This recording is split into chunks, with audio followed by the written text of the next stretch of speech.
Good evening, everyone. My name is Shayan Varyava, and I wish you all a very warm welcome. I'm a first year business management student and will be your host for today's event organized by King's Business Club titled Could Brexit End London's Financial Dominance? I'd like to extend a large thank you to our distinguished guests who have taken the time out of their schedules to inform us about this topic. If you have any questions that you would like to ask our panelists, do send them through the chat box. This evening, we will be hearing from Matthias, Professor Begg, and Vincent. Matthias, could you please introduce yourself? Yeah, sure. Happy to. Matthias Steen, part of Bank of America's Nordic coverage team for the last year or so. So I cover basically M&A and corporate finance clients in the Nordics, particularly Denmark and Norway. Before that, I spent 8 years or so with JP Morgan and started my career a few years before that in Denmark with a local boutique bank there. So sort of 11, 12 years in investment banking. And before that, studied in Denmark. Thank you. Professor Begg, could you please go next? Well, we can revert to first names. The first name is Ian Begg. I'm a professor at the European Institute of the London School of Economics. I think it'd be fair to say I wasted far too much of the last 6 years thinking about and talking about Brexit. Thank you. And Vincent? Hey, so hi everyone, I'm Vincent. I'm based in Ghent in Belgium, and I work for a venture capital fund, and we do early stage investments in B2B SaaS companies that are ambitious and growing all over Europe. But to be very clear, the companies that we invest in have to have like a very strong tie to the Benelux region. So just to make that clear. Been doing that for almost 2 years now. Before that, I was in a fintech company. And then before that, I went to school, I went to university to study engineering in the United States. Yeah. Thank you, Vincent. I'd like to start our discussion on our topic today by providing our viewers with an insight into Britain's reason to leaving the European Union. Professor Begg, I was hoping you could explain the economic reasoning behind Britain choosing to leave the EU and how this affected the European economy as well as London's economy. There was no economic reasoning behind leaving the EU. The only people who believe that there's some potential for the UK economy from leaving the EU are those who believe that the UK economy is over-regulated and therefore there's an opportunity to engage in regulatory liberalisation in a way which would enable the UK economy to become competitive. That to me is far-fetched. The reason for leaving the EU was, on the contrary, not economic, but political. It was about identity politics, believing that free of the European Union's constraints, Britain could go in the direction it wanted. But nearly all the analyses that have been done, and you can check in an Institute for Government study on this, suggest that things will be worse off under any scenario of Brexit. That's the price that the UK economy will be paying for regaining control over the things that it seems to want more than prosperity. Now, it hits both sides, because there is an adverse effect on the rest of the European Union, what is now the European Union, from the UK leaving, because trade opportunities will be lost. Specialisation will be diminished. Simple conclusion, both sides lose from it, but the UK probably loses more from it than the EU side. Thank you, Professor. Just a follow-up question on that, where you were mentioning trade agreements. What role do you think trade agreements between the UK and the EU would play in deciding Britain's economic future? The way to look at what's happened with what's called the Trade and Cooperation Agreement reached on Christmas Eve last year is that it allows the continuation of tariff-free trade. But what it does is to reverse what happened over previous decades in creating the single European market by reinstating non-tariff barriers to exchanges between the UK and the EU. And it's those non-tariff barriers which particularly affect sectors such as finance, which are affected by what's called behind-the-border effects, not direct tariffs or trade restrictions. Thank you, Professor. Matthias You and call me Vincent. Ian. It's all right. Oh, thank you, Ian. Don't be so Matthias- deferential. Yeah. Matthias and Vincent, I would now like to ask you how Brexit has affected your work. Matthias, I'm aware that your position as the Director of Nordic Investment Banking at Bank of America, how has Brexit impacted your workflow? Yeah, I mean, maybe quickly starting with how it's impacted investment banking overall, just to frame that. I mean, I think obviously there was a lot of uncertainty after the referendum, and a very long period of uncertainty. And I think the banks were quite quick and thorough in preparing, and enormous investments went into that as well. So in many ways, I would say they were quite proactive in setting up alternative structures, moving people out even before there was clarity on a deal, etc. Right? So it has certainly affected me directly in the way that I operate, but also the banks immensely. Right? I think there's a much more sort of decentralized structure today. If you take my previous employer, JP Morgan, as an example, I mean, before there was an agreement in place, they changed the entire legal structure. All billing that is not related to the UK is now run through the German entity. They hired an entire building, I think the largest office building in Ireland, and kept it empty for 2 years to be ready to move people out. And so moving on to maybe how it affected divisions of an investment bank, if you will. So you have, of course, the public side, where you have sales and trading, research. So the people that are not sort of behind the Chinese wall and dealing directly with companies, but typically would trade into, for example, the regulated European market, right?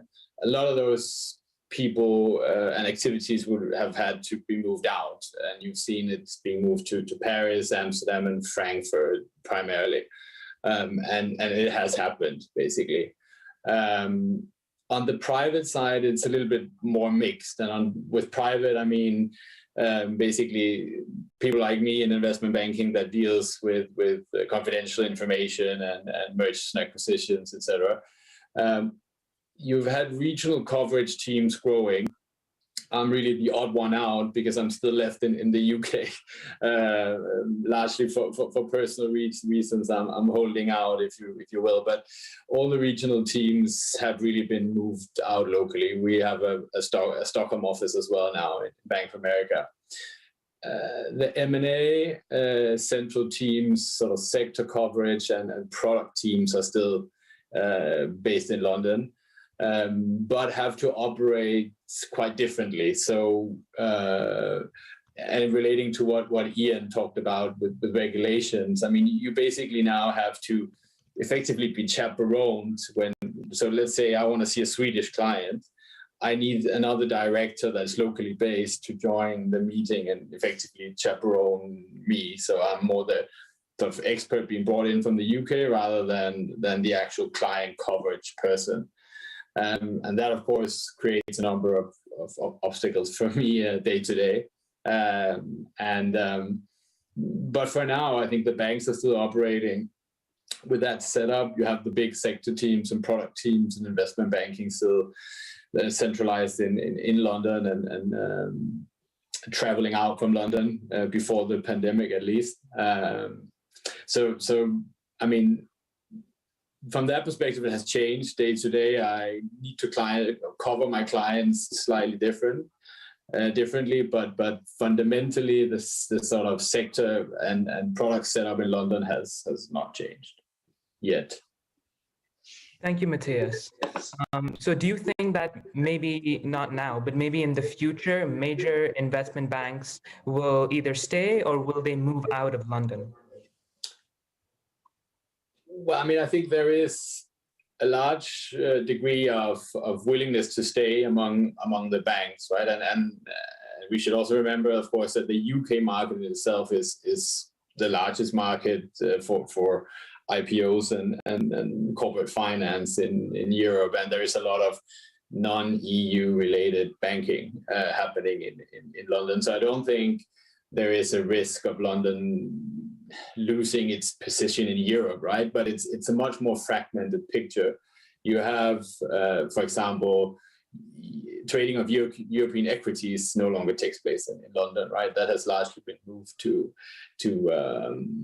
Amsterdam, and there's another of trade. I mean, any trading with European regulated securities just doesn't take place in London any longer, and we'll have to see if there eventually is a deal made on financial services that might change that. So I think it will be a more fragmented picture, several hubs, if you will, but I think it will require a lot before London is not sort of the largest financial center in Europe, but it chips away at it gradually, right? As longer you go without a clear framework.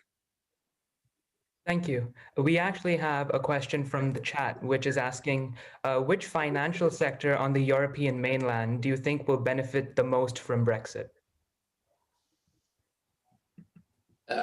So, I mean, I think clearly sales and trading in general, right? You've had big volumes coming back from London, and you've had a lot of people moving over. So that's the most immediate beneficiary, if you will. But also, you know, you see local teams being gradually boosted in Milan, in the Nordics, in Madrid, etc., and bringing in more and more competencies locally that tended to be delivered out of London before. So, I mean, I think it's so starting with sales and trading, but generally spreading out to other products as well, more competencies being decentralized. And some fund management has been shifting to, for example, Ireland. Yeah, that as well, yeah. Yeah. And I've also read that a major concern for non-EU banks in relation to Brexit is that they will no longer be able to provide services to the whole EU. What are your thoughts on that? Yes, I mean, that's correct, and it makes it more complex. You need to have operations in the EU and in the UK, where before you could obviously operate out of one location. But I think most major banks have been quite, in my view, sort of agile and quickly on basically change their setup to accommodate this. But it's much more compliance, much more tedious. Thank you. Vincent, I would now like to ask you, how has Brexit impacted your workflow? So I'll start with my personal workflow, right? So since I'm only dealing with companies in the Benelux, I mean, in a broad definition, very little has actually changed for me. However, you know, since we do invest in startups that are often expanding and thinking about opening new countries and opening new offices, you know, which city to go to next is a topic that's very relevant and always on the table. But I think that's less about the topic of the conversation here, which is more the financial industry, right? Yeah. Speaking about the financial industry, you know, I'm very often in touch with funds, with the larger, later stage funds that are, you know, for example, Project A or Atomico or Excel, or, you know, there's a whole list of them, often based in London, or we're often very headquartered in London. And I see a very similar story to what the gentleman before me was saying, is that, you know, they're kind of becoming a little bit more local pods, where you see Paris getting a lot more attention than it used to be. Used to have, you know, Berlin and Germany in general. Belgium has been missing the boat a little bit, which is unfortunate, but you know, I think it's going to come. And you know, we're always kind of there, but it's just a small country, of course. But in terms of financial sector, I think it's a similar thing as with the banks. Although I think the hurdle is a little bit lower from my point of view. From, you know, if you're a VC fund from London to invest in a company in the EU and you're not in the EU anymore, from my point of view, it's not going to be as complicated as what we were talking about before, where you have these very more complicated M&A transactions, because we're dealing with rather small companies, it's venture capital, right? It's not like it's not super crazy, at least at our stage also. So, I think yes, same as with the banking, a little bit less, but yeah, that's where I would put it. I don't know if that's a kind of concise enough answer, but yeah. Yeah, of course. And do you expect to see any future trends that will arise in the venture capital industry as a result of Brexit? Yeah, like I said, I think Europe has actually been getting a lot more attention than it used to because of Brexit. I talk a lot with the European funds that are late stage, and they're actually saying because London as a hub, is kind of losing a little bit of its status as the place to just set up your European operations and run it from there. They're actually having a lot more spotlight and a lot more coverage of the other parts of Europe. So that's a trend. I'm not sure if it's 100% Brexit or just because maybe COVID and the Zooms and everything is much more easy to talk to someone at the internet side of the world. But I do think Brexit plays a role there. So yeah, that's I think something that will be there to stay, and that's a good thing also. So yeah. Thank you. And what are some of the main threats that you think the venture capital industry faces in a post-Brexit future, and how do you think these threats could be minimized? You mean threats, like actual threats, like dangers? Yes, that the venture capital industry could face.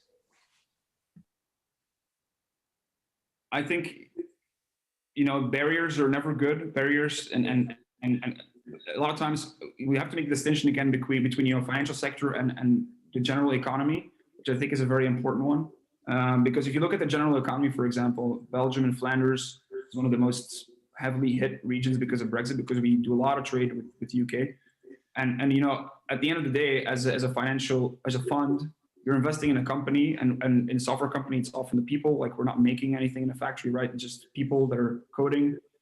And if you make it harder for those people to move around in the continent or in the world, that makes things more complicated. And like I said before, I think the threat for London, or you mean the threat for London or the threat for the industry in general?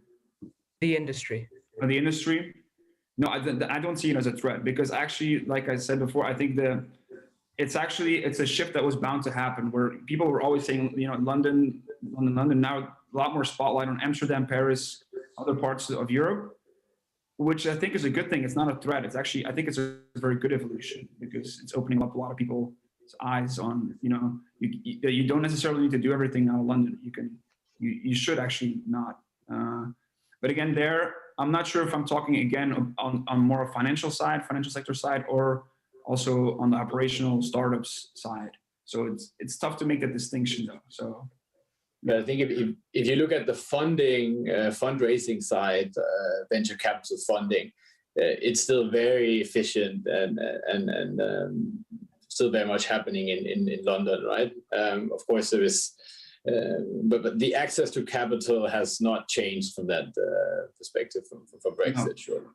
I don't think so. But what you do see, Matthias, is that and this is actually also maybe more because of COVID than Brexit, is that people who were previously in London are now somewhere else.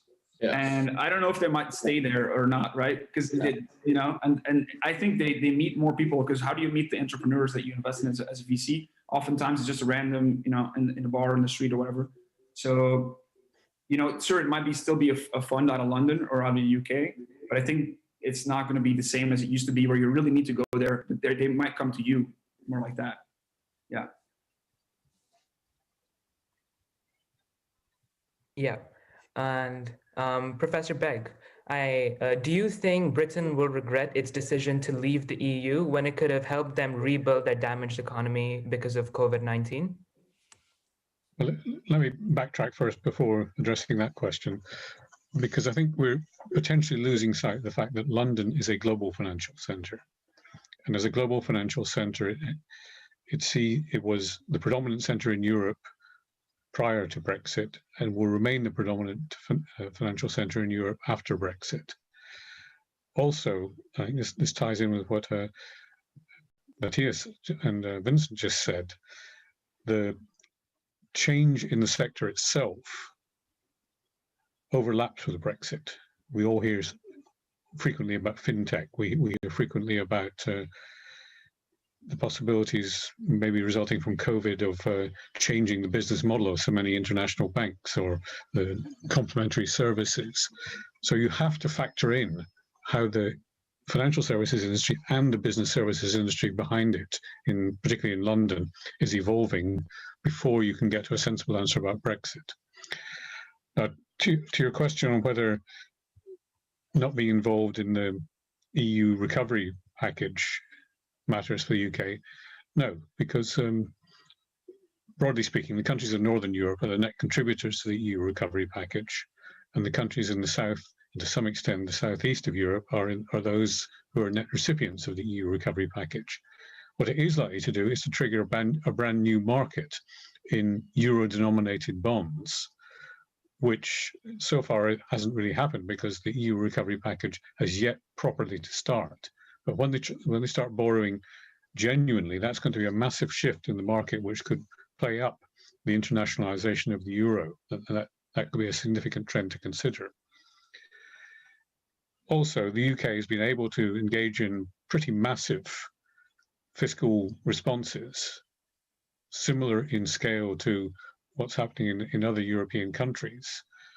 The share of the EU direct recovery package in this has been relatively minor overall. Germany has stimulated its economy by more, I think, than the EU recovery package, Germany on its own. So when you take into account these considerations, it's not that obvious that the UK loses out much from not being part of the recovery effort. Where it may lose out is if obstacles to trade stop it from accessing the growth in the markets, which is different from missing out on the fiscal stimulus. Thank you. We also have another question from the chat box. In the long term, will the European finance industry be centralized in one location, or is this decentralization going to be permanent? I'm happy to start. I mean, I think it's a difficult trend to reverse once you sort of gone down the path of changing the entire structure, at least when you look at it from the big investment banks perspective, right? So I think you will see the banks increasingly retain and build out this more decentralized structure. Then I guess it's another question whether private equities and hedge funds, et cetera, will do the same. I think they have probably done less so far. And I think they probably have a bit more flexibility as well to operate as typically, for example, private equity as owners of private businesses. But I don't see it reversing unless, you know, regulation change and potentially either some of these bilateral agreements that are currently still in place are made permanent, or a framework is created for sort of a flow back to happen to London. But there's certainly a willingness to retain and partly also return to London due to the infrastructure, the cultural aspects. So I think, yes, it's permanent, but it's also not a you know, it won't shift completely. Could I add to that that while there was a lot of scaremongering around Brexit, saying it would be a massive hit to the UK financial services sector, and in particular to the City of London, what you've seen has been, in aggregate terms, a trickle of activity, trickle of jobs leaving London to go elsewhere. If that trickle becomes a stream, it becomes more damaging to the UK economy, but I do not see it becoming a flood. And for that reason, I think when you look at it globally, London remains the premier financial centre. Paris has been trying to capture activity for London, from London for quite some time, indeed for about 2 centuries, going back to Napoleon, and has never quite succeeded. Macron was wining and dining all the investment bankers in the Elysee Palace, whereas Frankfurt was taking them to the local bar. But Frankfurt has probably done better out of Brexit than Paris has so far. So I think you have to look at the politics and the tax regimes and the labour market and all sorts of other things before you misuse Mark Twain's famous statement. The rumours of London's demise are probably a bit exaggerated. Yeah, I agree. Thank you. And just relating to the previous point that you were speaking about, Ian, if London does lose its position as Europe's financial hub, which city do you think could take its place? Well, I think we're already seeing different tendencies. Initially, Frankfurt was gaining in the banking sector. We mentioned previously, I think it was Matthias who mentioned that Amsterdam was gaining the European equities. Dublin and Luxembourg are doing well on the fund management side. And that's just financial services. But you also need to consider that the background services, accountancy, consultancy, law, which for the time being are staying in London. Thank you. And do you think London and the UK will now be deemed a less attractive option for foreign students to study? Well, there are negative trends. The hostility towards foreigners in the UK is something. There is the departure from the Erasmus program, and the substitute program, the touring program, is much more directed towards UK students. So there are negative factors. But certainly so far at the London School of Economics, it's been the reverse. The demand for our places has been as high as ever. Thank you. And there's as a Dane, I would also just highlight the language, of course, right? That there's a few other places in Europe where you have that combination of being able to study in a language that you learn in school. Lingua franca. Yeah. I mean, I would add. I think most European universities do have like English curriculums, right? Yeah. In Belgium, they have some. Not to promote Belgium all the time, but I would be quite bullish on Amsterdam myself. I think they've had some tech IPOs also in the recent past. Even Sciences Po in Paris is teaching in English, which is probably against the French constitution. Yeah. I think globalization. You can in Amsterdam. You can live in Amsterdam without speaking a word Dutch. I'm 100% sure. I think you couldn't do it 20 years ago. Not old enough for that, but I would think. Yeah. No, you can in the Nordics as well. But I think it will remain a sort of a big draw for a lot of people across Europe still It's a big thing, yeah. To go to the UK and study. Yeah. And do you think that there will be more or less startups in the UK now that they might not have access to the EU market? You want me to, I guess I'll kick it off because I'm dealing a lot with startups. I think I would think yes, but history will have to tell, right? But that's such an easy answer. But I think a little bit less indeed. As a company, for example, coming to the US and wanting to expand in Europe, they're always looking at where are we gonna set up a camp and set up our first base. London was often a first choice and the obvious choice. I think it's become less obvious now. Like I said before, the other cities are on the map. So I think there will be less startups from the startups that were already in the UK. They're not expanding to the UK, but are in the UK. It's hard to tell. I think, I wouldn't see a reason why there would be less funding for them, because often they have domestic first investor, and that landscape I don't see changing really quickly, or because of Brexit. So I would say not. Don't forget that manufacturing which is often what people tend to think about when we're discussing startups, is a relatively small proportion of the British economy. It's under 10%. It's half the share in Germany of what Germany has. So you're really looking for startups in areas that are different from what you might think of traditionally as industry, creative industries, the new technology industries. Green is going to be a big area for startup. Biotech is going to be a big area for startup. And I think that there is going to be a significant effort in policy terms being made by the UK government to promote these activities. One thing that was part of the dispute over what the so-called level playing field in the negotiations of the Trade and Cooperation Agreement. So I'd be relatively optimistic about UK prospects in these new industries. But there is going to be the obstacle of when you get beyond the startup phase and become the growth phase, then your natural evolution of a market is towards exports. And if exports to the EU are relatively blocked compared with what they would otherwise have been, then it is negative. Thank you, Ian. We have another question from the chat, which states, is there a real chance that the CANZUG deal gets through, and how will it impact the financial industry? Or shall I start on CANZUG?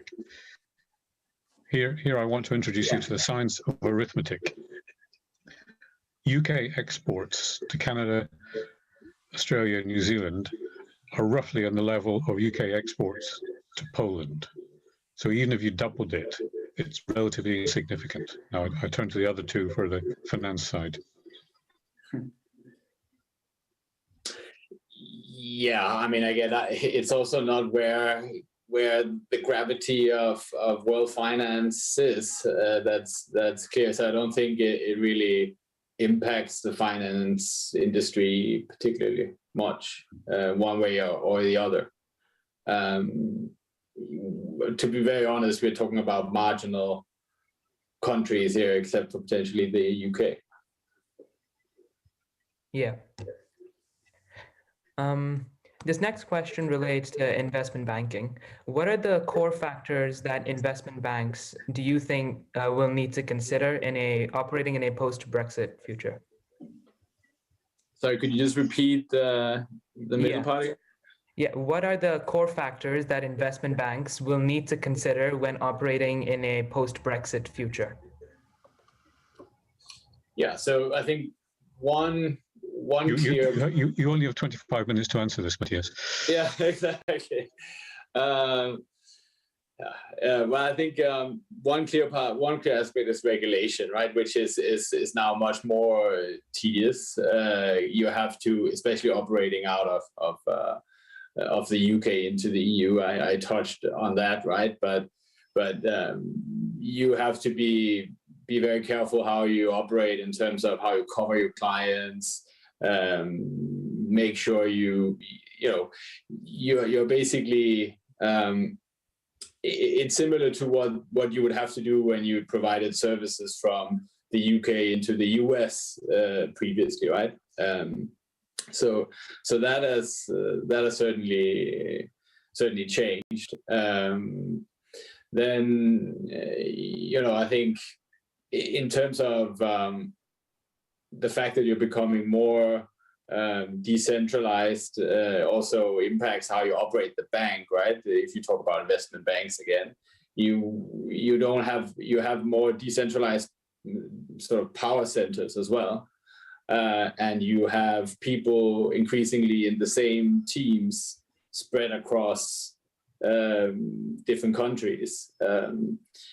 I would say there's been given quite a lot of freedom and flexibility for people that had to move to largely select where they wanted to move, right? So you see, for example, leverage finance teams with people in sort of 3-4 different countries, where before that was centralized, and that of course requires more in terms of coordination, and makes it a little bit harder to navigate the organization internally to some extent. And then maybe again, if we stick to investment banking, that in turn, of course, if you look at the big American banks, maybe makes it less clear as well what the status of EMEA is, right?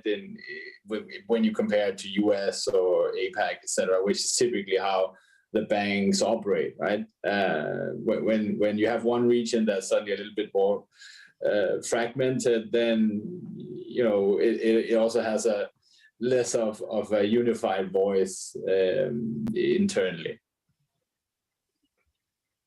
Thank you. And do you believe that the Nordic investment banking teams can remain in London in the long term?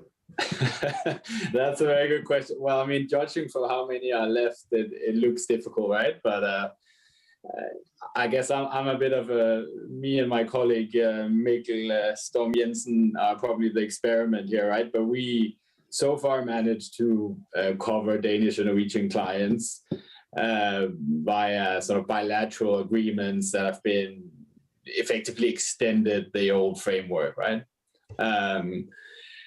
Whether if that is not made permanent, it does look very difficult, right? Because practically speaking, I wouldn't be able to pick up the phone and call a Danish client and talk sort of about substantial business ideas, for example, right?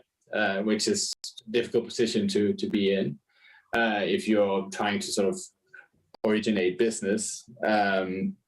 So it's to be seen, but clearly a lot of the activity has moved. I think JP Morgan, my old employer, was probably one of the last teams that moved out entirely, right? And both the Benelux and Nordic teams remained in London for longer than all other banks, but moved out sort of last year and early this year as sort of more or less the last team on the street, I think.